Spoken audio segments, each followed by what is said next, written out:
মোহতরম মুসল্লিয়ানে কেরাম, 1445 হিজরি সনের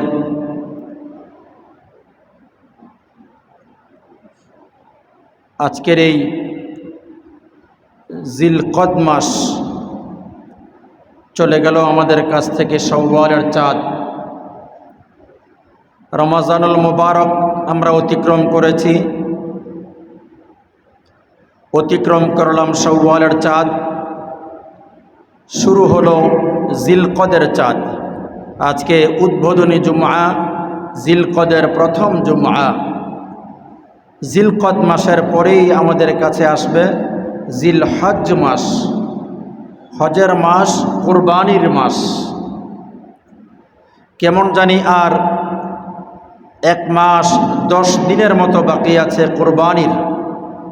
আল্লাহ চাহে তো হায়াতে বাঁচাইলে, সুস্থ আল্লাহ পাক যদি রাখেন, 1 মাস 10 দিন পরে আমরা ঈদুল আজহার নামাজ আদায় করব। আমরা সকলে বলি ইনশাআল্লাহ।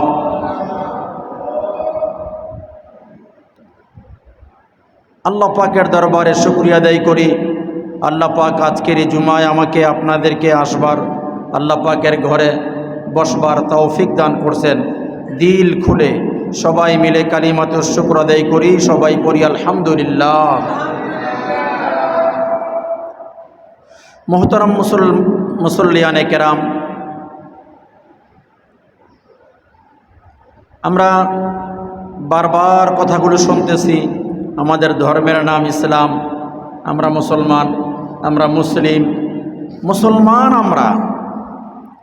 আমাদের আল্লাহ কালামে পাকের মধ্যে আমাদেরকে সবক দিয়েছেন যে তোমরা ইহুদিদেরকে, নাসারাদেরকে, খ্রিস্টানদেরকে, বৌদ্ধদেরকে, হিন্দুদেরকে, অমুসলিমদেরকে, ও মুসলমান, তোমরা কেউ বন্ধু রূপে গ্রহণ করিও না। এরা কেউ তোমাদের বন্ধু না। খ্রিস্টান আর বৌদ্ধ, ইহুদি, নাসারা, এরা পরস্পর বন্ধু। এরা পরস্পর বন্ধু। মুসলমান ছাড়া এই পৃথিবীতে যত ধর্ম আছে, সব ধর্মের মানুষ মুসলমানদেরকে ক্ষতি করবার জন্যে, মুসলমানদেরকে ধ্বংস করবার জন্যে তারা সবাই এক। মুসলমান কোথাও মাথা উঁচু করে কথা বললে সব অমুসলিমদের আরামের ঘুম হারাম হয়ে যায়।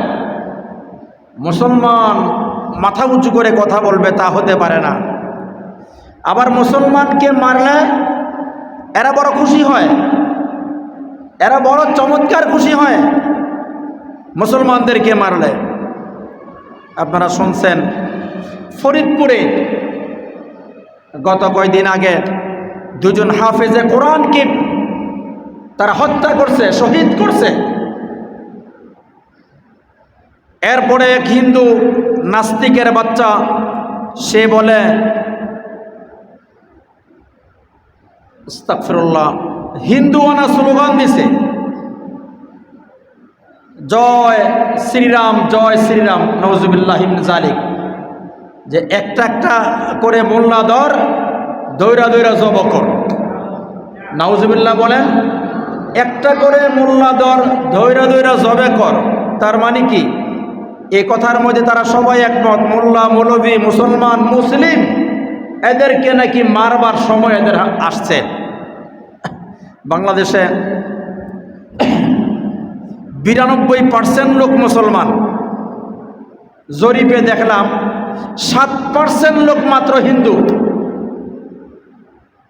আর 1%, 1.5% খ্রিস্টান, বৌদ্ধ আর বাকি যেগুলি আছে। 7%-এর মধ্যে দেখলাম হিন্দু। কিন্তু দুঃখজনক বিষয় হইলেও সত্য, আমাদের বাংলাদেশে হিসাব অনুযায়ী মুসলমানদের যে কোঠা থাকা দরকার, সেই কোঠা আমাদের মুসলমানদের হাতে নাই। জরিপে আসছে মুসলমান 92%। এই 92%-এর যেই জরিপে বা হিসাবে, অঙ্কে যেই পর্যন্ত তাদের পথ পাওনা সেই পথ তারা পায় না।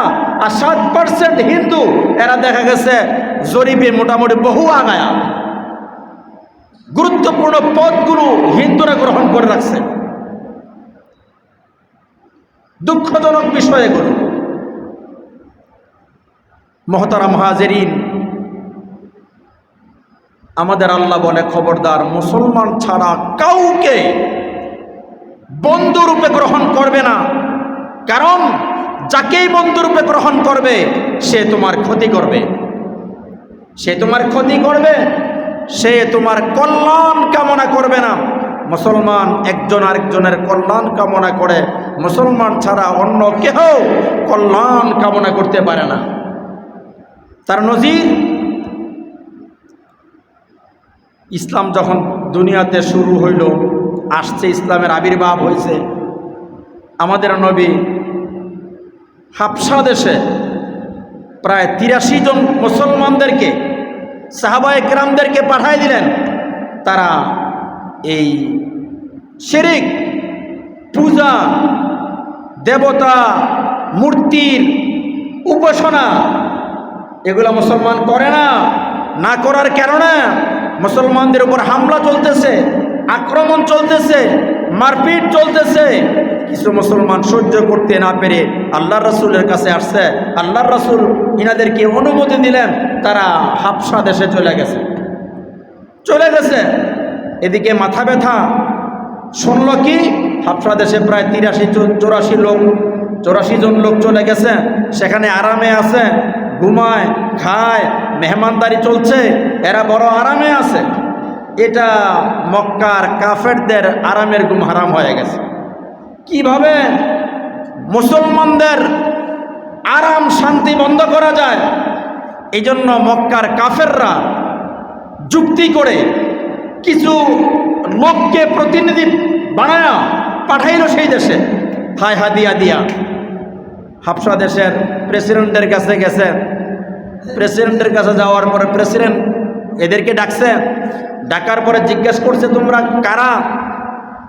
আমরা তো মুহাম্মদুর রাসূলুল্লাহ সাল্লাল্লাহু আলাইহি ওয়াসাল্লামের উম্মত। এক আল্লাহ ছাড়া কোনো মাবুদ নাই, তিনি আমাদেরকে সবক দিয়েছেন আমরা যেন গরিবের উপর আমরা হামলা না করি, আমরা যেন মজলুমের পক্ষে থাকি, আমরা যেন জালেম না হই, আমরা যেন অত্যাচারী না হই, আমরা যেন অহংকারী না হই, আমরা যেন আদবের সঙ্গে চলি, আমরা যেন বিনয়ী হয়ে চলি, আমরা যেন পরোপকার করি, আমরা যেন সত্য কথা বলি, মিথ্যা কথা পরিহার করি। এই সবক আসবাক আমাদেরকে দিয়েছেন মুহাম্মদুর রাসূলুল্লাহ সাল্লাল্লাহু আলাইহি ওয়াসাল্লাম।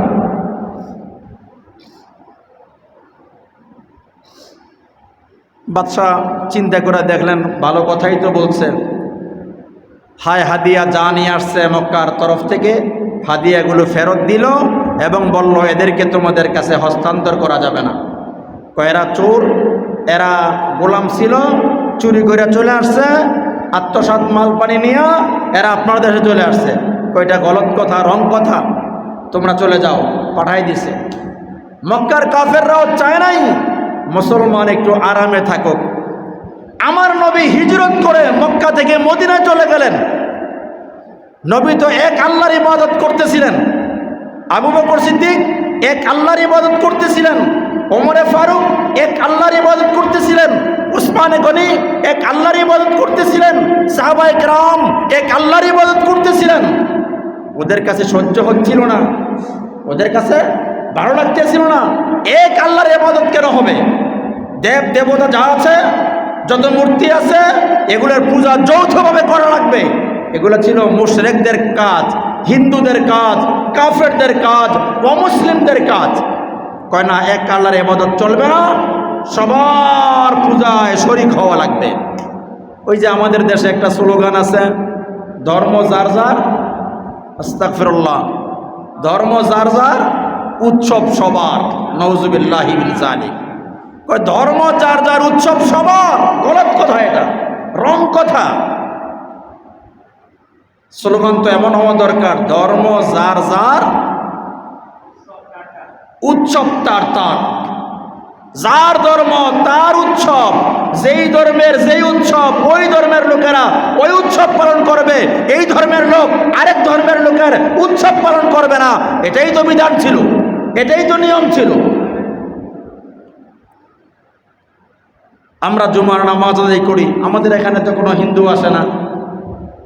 আমরা জুমার নামাজ আদায় করি, আমাদের এখানে খ্রিস্টান আসে না, আমাদের এখানে বৌদ্ধ আসে না, আমাদের এখানে বিধর্মী আসে না। আমরা কেন হিন্দুদের অনুষ্ঠানে যাই? মুসলমান তো হিতাহিত জ্ঞান হারিয়ে ফেলছি আমরা।